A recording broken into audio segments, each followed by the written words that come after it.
শাশুড়ি মায়ের প্রেগন্যান্সির খবর পেয়ে যেন আকাশ থেকে পড়লাম।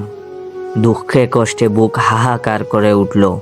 রীতিমতো মাথায় হাত পড়ে গেল আমার। স্ত্রী ব্রু কুঁচকে বলল, কি হয়েছে তোমার? আমি নিজেকে সামলে নিয়ে বললাম, কই না তো কিছু না। সে বলল, ভূত দেখার মতো চমকে উঠলে যে। আমার স্ত্রী ওনাদের একমাত্র মেয়ে ছিল।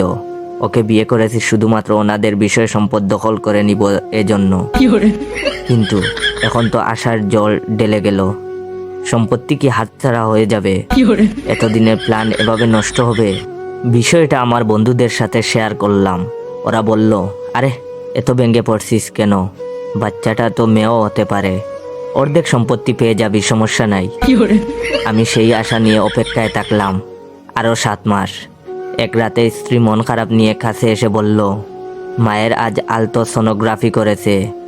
স্ত্রীর মন খারাপ দেখে আত্মতৃপ্তির নিঃশ্বাস ফেললাম। বুঝতে বাকি রইল না, ওনার মেয়ে সন্তান হবে। ছেলে সন্তান হলে স্ত্রীর মুখ পেঁচার মতো হয়ে থাকতো না। আমি বললাম, কি সন্তান? অবশ্যই মেয়ে, তাই না?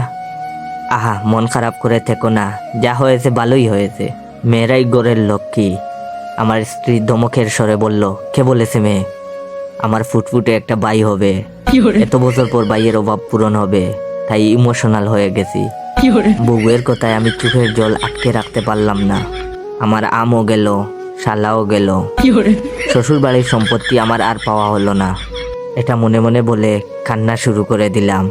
তখন আমার স্ত্রী বলল, তুমি কাঁদছো কেন?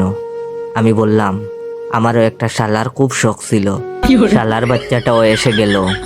শালার ঘরের শালা মুঝে মার ডালা।